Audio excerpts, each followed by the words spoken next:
A warm welcome to you from City Lodge Hotel here at Two Rivers Mall. This is Books and Blogs. My name is Catherine Mwangi. Thank you for joining us today. We will be having a conversation on Sarah Jakes Roberts' book, Don't Settle for Safe. And to help me go through this is a group of wonderful ladies who have read this book and of course have a lot to share. So why don't you come with me and let's engage. The difficult thing about being in a dark place is that unless you make a decision and unless you make a choice, you may stay in that dark place. Because a lot of times when we find ourselves in these dark places, it is a result of maybe a choice that someone made that affected us, or a choice that we made that didn't turn out the way that we wanted to. And the only way out of that is to make another choice. Popular speaker and author Sarah Jakes Roberts, in her book Don't Settle for Safe, shows women they are not disqualified by their pain and failures and offers encouragement and strength to believe God's best is still possible. I have to crush the head of the enemy because my mother couldn't do it and I don't want my daughter to fight it. Because my grandmother struggled with it and no one else, not another molestation, not another rape, not another abortion, not another broken heart, not another divorce. I had to go through it so that the people coming behind me don't have to go through it. I'm in birthing position. Thank you for tuning into Books and Blogs. My name is Catherine here at City Lodge Hotel, Two Rivers Mall. Today it's just ladies only, and we'll be discussing or reviewing Don't Settle for Safe by Sarah Jakes Roberts. It's a book some of us read last night. Some of the panel, mimi siko kwa hiyo us, read last night, this week, a year ago, 2 years ago. So we'll see how it flows, but it's a beautiful book, and we just want to see what's in it. We have some members from the Maplebrook Book Club. Wajitambulishe? Watu wa Maplebrook, So we have Vivian, we have Maria, not Maria. Then we have Jayang and Grace. Nini watano? Watano, yes. Then we have Julia, who, responded to our call on Facebook on the people who've read this book. Welcome to the show. And Shiro and Wanja. Karibuni sana. You're the veterans. We read this a year ago. Okay? So, because you're it is in your spirit already. Wanja maybe draw for us a picture. What is this book generally about? And Shiro, don't laugh at her. It will be you next. Yes. Generally, it is like she mostly shares her life lessons, what she went through and what she learned from it, and kind of challenges you to kind of, when you go through a rough part, don't have the woye kind of a situation, get over it and just be like, what did I learn from that? And move on. Yeah. The end. Kitabu imeisha. Evil. Shiro, what can you tell us about the book? For me, it's just about how she shares about her past. She's a pastor's kid and her father is still big. So it's really great to see that she wasn't that perfect kid. And for me, that she shared her past, she shared what she went through, and she just wears her mistakes like a crown, So anytime you're going through a rough patch, anytime you don't know what to do, like just get through it. Yeah. So that's what the book is about. Okay. Jayang, would you like to draw for us a plot line for this book? Well, it's for me, it looked like her personal journal that is being shared to the world. The first time I went through the book, I did not connect. For some odd reason. Okay. Why? I don't know. I just didn't connect. Yeah. And then I just felt like there were some stories I didn't relate. I was seeing Ruth and I was wondering, what is Ruth doing here? Then the second time in the book. Yeah. Yes. Maria, there's a Ruth. Yes. Where?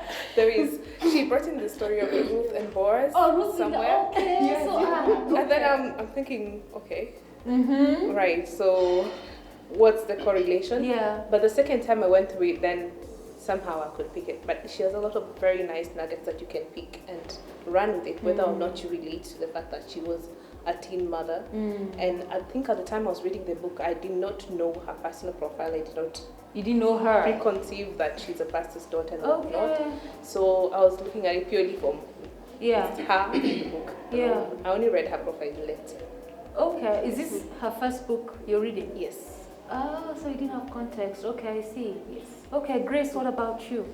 Yeah, it's an interesting read, especially because it relates to whatever we go through in life. And it calls you to be strong because above everything that you go through, you can rise above it. And the power is within. So you just need to call out the inner self and wow, you bloomed that way. You want to be. Yeah. Is it that easy though? It isn't that easy because in every circumstance, even in your own personal life that you go through, to some extent it will pin you down, and it takes courage to move from that point. Taking the next step, because in most cases we live in denial, and at the same time we want the world to know the perfect grace. So in most cases we hide in that closet just because we do not want the world to know what we've gone through. We just want to sell the picture perfect grace out there, who people will always see living a beautiful life, but what happens when it's all about me behind the closed doors? So it's time, it really helps to understand that other people have gone through the same, but they did come out of it. So it is my responsibility to call the inner grace. Are you saying inner grace because your grace? Am I? You're using your word. You know. Yeah. Okay, Julia. Sarah Jakes Roberts. So when you're reading her book, were you expecting perfection? It was too profound for me because this is my field. I have interacted with a few people, not a few, several clients, and I know these are the things we struggle with, because the minute you have your work, you have your family, you have your life basically, nobody sees what is on the inside. And nobody ever knows the struggles you have on the inside of you until someone gives them a vocabulary like what Sarah has done. She has given everything a word. And these are the basic things we struggle with. Basically, almost everybody. But now we have to have this perfect life. But knowing someone else has gone through it, all we need, for you to get over anything in life, you need evidence. Evidence like, I've done it, Catherine has done it, so I can also do it. And when she puts such words out there in so simplified ways, it's too profound for anyone and everybody. This is a book I would recommend for basically everyone. Wow, it's high praises. Vivian, do you agree?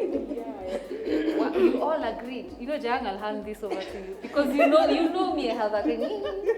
Anyway, So for me, I think the part I love most is where she talks about when she was a teenager. She used to think like she was wearing this face of a perfect person, but inside she has some struggles. And then she compares it with the adult age, where she's strong and she's able to conquer things, didn't say so. Yeah. And then there's also a chapter she talks about frenemies, friends who are enemies. Like she describes the way you're nodding your head, she just know you're coming up next to tell us about your frenemies. But she talks about this friend who they were so close with, but at some point they had to break the friendship. Like the friendship was becoming toxic. Yeah. So I think she described the things in real life and how they happen. They happen just in a flowing manner. Yeah. Okay. So speaking of frenemies, where have you and Wanja looked at each other? Like there's a common someone you both do we? No, we don't have. Look at yourself, righteous self. No, we don't have anyone. It's just that so I read the book knowing Sarah Jakes is Sarah Jakes. And she's those people who just call out. I think she's those people who are so real. She's always preaching about let people go, just leave them if they're not for you, don't be distracted, don't do this. So the frenemies is just, like if you're not for me, just go. And I really stand by that. Are you passing on a message to someone? People use media for many reasons. It's something like you're just... Yeah? Julia, what do you want to tell? No, on that chapter, basically, we have so much entitlement. such that if I call you and I need you and you're not able to be there for me, then I have an issue with you. So I think what she tells us is be in a space where it's okay to be just by yourself, that you leave the door open, you allow people to come in and to go as long as you have boundaries, such that you're from a safe place. You're not from a place where I really, really need you. No, you don't need anyone, you need yourself. And something she keeps insisting on the book is you need me, I, wrong grammar, me, I need people. Yes, mtu ni watu, that's what we say, but for you to be who you really are, first of all, I cannot be your good friend if I don't know me first. Right. If me is defined by my son, my daughter, my mother, I cannot be a good person. So first of all, I have to be me and whole so that I can serve anybody else. Right. Yes. Mariam, you said you want general. Is this general enough for you? No. It is. Well, the friend piece came out as her favorite part, but for me, what I would say as my favorite part was she brought out the core of change, whereby you're supposed to sort of get into clean up all the streets of your life. You just have to get down there and clean it out. I totally do love that part of she had to risk it all. Yeah. It wasn't easy. It is not easy for anyone. We all know how it feels when you want to change. Some people, it's some parts of their lives. Some people, it's like the 360 degree about your life. And attacking that, trust me, it's not easy. Then she brings out, I would say the best way to mentor someone, it's through going through issues, and like some people are observing you go through issues and you can actually come out of that strongly. Jang, do you think her story is relatable to women in our society, our being in Kenya? Very much. Okay, how so? Well, not just Kenya, but every other person. And I think it relates to both genders, male and female, because it's, as much as it's written from a female's perspective, because of course she's female and it's her story, but we're talking about knowing that your past doesn't need to have a hold on you. For example, she raises where her current husband, at the time when they were courting, is telling her, I will never cheat on you, but she's coming from a place where the man was an infidel for his middle name. So she thinks that even her, it's sort of rubbed off to her. So if she got married again, perhaps, maybe she's going to be that way. So when she was getting this good thing in life, she was always comparing it back to, so what if he was? So I have to be able to move from that what if. And if I'm getting closure, it's not about the other person. Closure is about me and my past history. That let's sit down and have this conversation. Because I can't hold you to what did you do to me. So if I want you to change, I'm expecting you to change because perhaps you don't even realize what it is, but also things as Patrick and says, I have to value the fact that you're also on a journey and you're learning. And as we learn, the chances that we will brush shoulders somewhere and we may not agree, but we are on this journey together. So I need to be able to forgive, let go, but not forget. Because if you forget, then where are the lessons? True. You go back to the same. Yeah. Grace, why do you think we are so stuck on our past? Like using her example when she met Ture, and Ture is busy saying, I'll never cheat on you, and she's like, all men are a certain way. Why do you find it so difficult? I believe it's hard letting the past go. And you can also use a personal example. The way Wanja will do in a few minutes, you can feel free to just, do the Sarah thing. Yeah, because I believe there are some of those things that maybe you go through in life and you feel you don't need to share them with the world. Only because people will judge you, and at the same time, it becomes hard for them to believe. So we are coming from a point where everyone thinks that your life has been this. So what happens if I let the cat, that this is what I went through in life. And at the same time, it also depends with what kind of exposure do we have. In most cases, you'll find we have taught even our own kids that this is how it's supposed to be. So whenever something happens, they'll shy away from sharing with you because one, you'll judge harshly. Secondly, chances are you'll be protecting the other party. And thirdly, chances are people they'll be so skeptical about it. So at times it feels good when it's only you and your secret.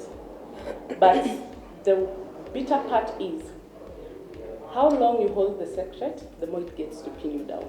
I want to talk about just borrowing on something you said at the start, where she shared her story, so she was vulnerable. We're here discussing it miles and miles away from America.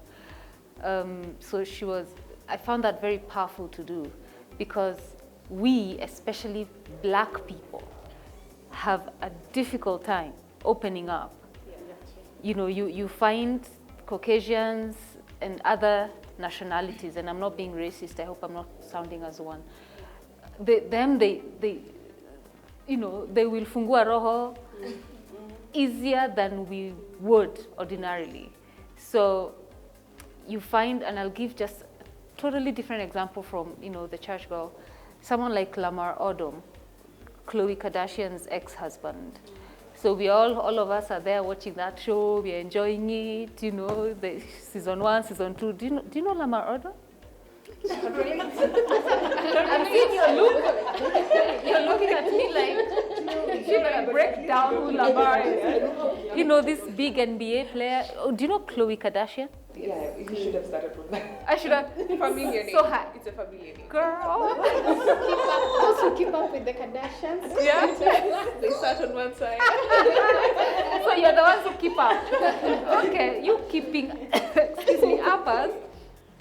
So the guy was married to this socialite, and we watched all their shows, all of them, faithfully. And we saw this relationship and like, wow, they got married even after, was it a month or 3 months?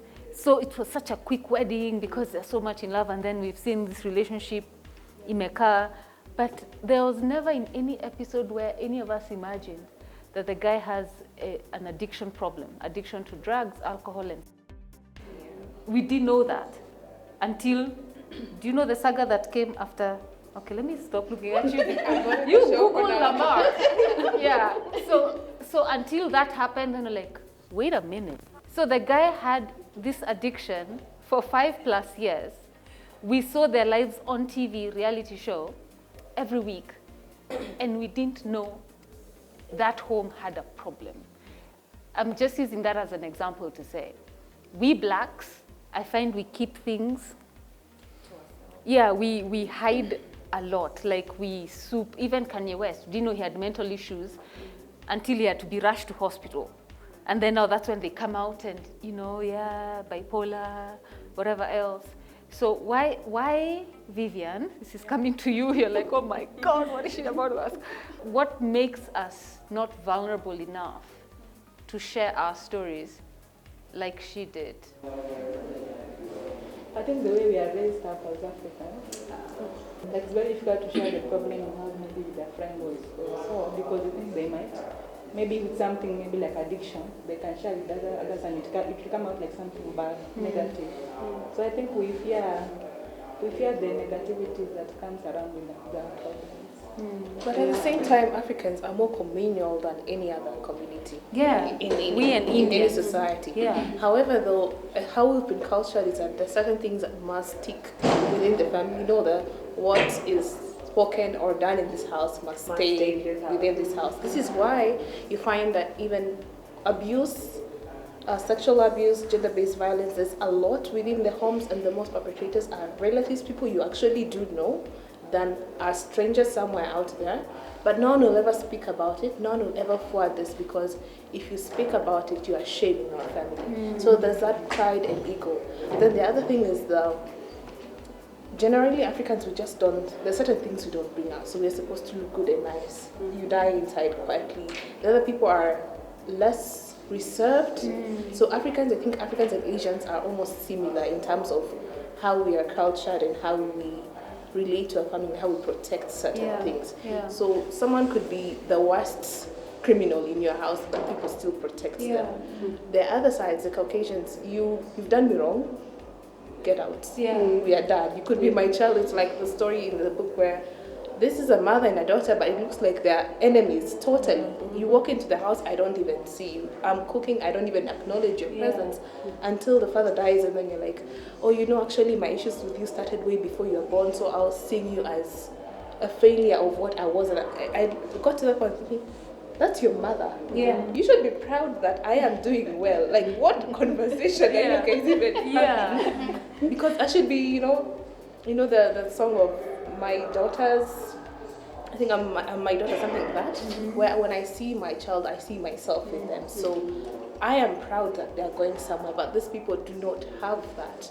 For us, we're trying to protect that little thing, but at the same time, it's the familiarity of what I know. This is all I have always known. That's why people don't walk out of terrible relationships when they're supposed to walk out of it. I'm not an advocate for separation and divorce and remarriage, but when you are dying, please don't go home in a coffin. Walk out. You'd rather be separate from that person and be safe, heal. I think the way we are cultured, most of us are not even equipped to actually deal with these issues. Sometimes I'll share something with you and you have no idea what to do with that. Oh, and I hate when people say, it's okay, I'm here to listen. I'm like, hell no. I want you to help me, say something that will set me free. We are not well equipped to actually deal with these issues. When someone actually shares, most of the times they have no idea what to do. And they end up sharing with others, and then it gets back to you, and then you're like, you just wish you never shared it out. And it's Someone can ask, so what will we do? No, I liked what you said, that Africans were communal, but I don't think we're communal, yes, but I don't think we ever deal with the heart. Like, how many Africans do you know who know how to say, I love you, I miss you, I'm sorry? Okay. Ask Jayo. Hopeful, romantic, nice. It's the issue of equipping. We are not well equipped We don't know what to do with the heart, like matters of the heart. We really, and we'd rather be out there for everyone, just not there for me and for someone who's close. And I think that's why we're just, like, there's so many Africans who were just out here, our friends know us, we're the best. But inside your home, you're just the worst. You don't know what to do. You don't even know yourself. You don't know what to do with yourself. You know. So by the time you even, what is this that you're sharing? What is this? What problem is this you're talking about? Where? Don't listen to each other. But you will speak at home. Your father is like, I am the man of this house. Your mother is like, how dare you speak in this house? But whenever people are there, like, my daughter, my child, but we don't have those spaces to express. That's why mental issues are becoming like people, like, you're depressed. Ulale. Someone will be like, so what is depressed? What do you mean you're depressed? You're depressed. You're just sad. Like, we're just Julia, you eat. I can see you almost want to eat. You want to stand and give us this point. Let's get Julia, then we continue. No, I think our problem, what I loved about this book is it gives us the vocabulary of what we go through, because our culture, our parenting, first of all, comes from our culture. Now, our culture has not evolved like what you're saying, the whites and the others, because even from the West, where she comes from, they come from a slavery background. So before we catch up, it's like growth. If for a 5-year-old and me in my 60, we are not in the same level. Okay, first first give us an example that is honest. First, you're not 60. No, I'm aging gracefully. I'm aging gracefully. Okay, look at this. You're not 60. You're not for real. Okay. Hey! We will have stopped said, what are the secrets? So for a 5-year-old, for a 10-year-old, 15 and 20, whichever age you are, we are all on different level of growth. There's nothing wrong with a 5-year-old. That when you look from 15, you look at a 5, you think there is something wrong. So we are all on different growth levels. We are on a journey. Now, even our culture, it is on a different journey from all these others. Before we even talk about us being able to talk, we are coming from a culture where we worried about our parents, our mothers. They worried about a tank and a house. Right now, I don't think, yes, homes are good, but it's not the basic of everybody. Now, you can get a house, you can live here, but where they came from, we came from an era where we had to be worried about school fees, education, roads, yeah? And we don't understand how all these small things really affect us in who we become. So now we have brought up a generation where we were driven to school, we had school buses and all those kind of stuff. So the basics are not our main agenda. And now the things that bother us, they are not the things that bothered our parents. So they don't know what to do with us. Yeah, they don't know what to do with us. And now you're asking them to understand and to think about how you feel. They don't even know how they feel themselves. What is feeling? What is feeling? Yeah. You know, like if you have a job, appreciate that. Yeah. And we forget that even the generation you are bringing forth, it's going to need more of that, the skills, the internal understanding of themselves than we even understand right now. So if we miss it now, even for us, especially this generation, if we miss it now, the ones who are coming forth, they will even have more problems than we do. It's good we know that failure is not negative. We come from where if you are number 29 out of 30, you are not my child. You are not my kid, but you will, yeah. And maybe this child, I have like, I think there was a story, a guy with a PhD is working as a taxi driver. Now, before you go, if you come to me as a coach, before you go for the second degree and the third, first of all, what have you done with this one that you have? Because that means you're not on your right path. She talks about purpose, and we always think purpose is something that finds you in the middle of the night, a light shines, and then Julia, you're my daughter, what are you supposed to do? Yeah. You're my daughter, you're supposed to be this. Yeah. We forget it's a growth. On that, you know the way we keep on saying, don't criminalize pain, get over it. There's a fact that she says it's necessary for you to first of all acknowledge, me as Wanja, I have messed up. You can use personal examples. I will not allow you, Catherine. I will not allow you. You can use a personal example. No, but you know when you keep saying, learn and move on, it appears like it's something very easy. But it is not. No. Like for example, if there is a chapter, I don't read that book very often, but if there is a chapter I keep reading like maybe once in a week. Every night. It's frenemies. Okay. No, because what can be a frenemy story? Catherine, I will not. But the reason is because it's so real. Let's say when I read it in October. In end of 2017, we had like a fallout with a friend of mine. Okay. Which now afterwards, it happened at Christmas time. My God, this month. 27. A girl. Oh. Clarification. Catherine. A girl. Okay. It was a miscommunication that led to misinterpretation, that led to emotions blowing.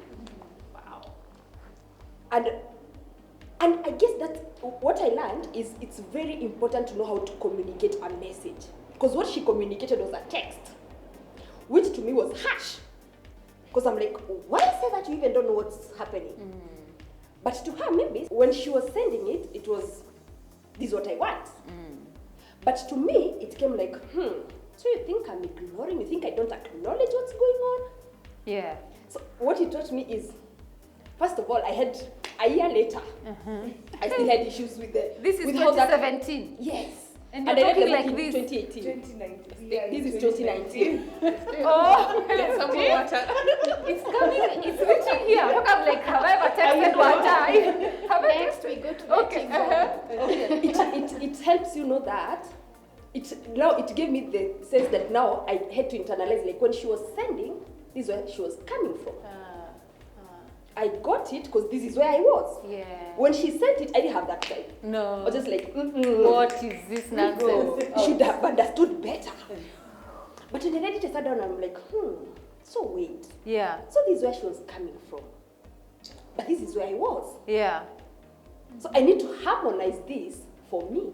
And what is this? What had happened?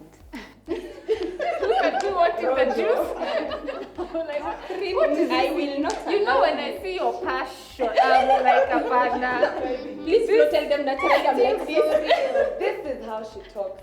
Yeah? Naturally. Meet me Jan, December, August. Hey, you're fire. You're fire. Your side must be fire. Like, I tell someone who's not read that book, everything is important, but you can skip everything else. Yeah. Read frenemies. I will come to frenemies. Still with you, Wanja, right after the break.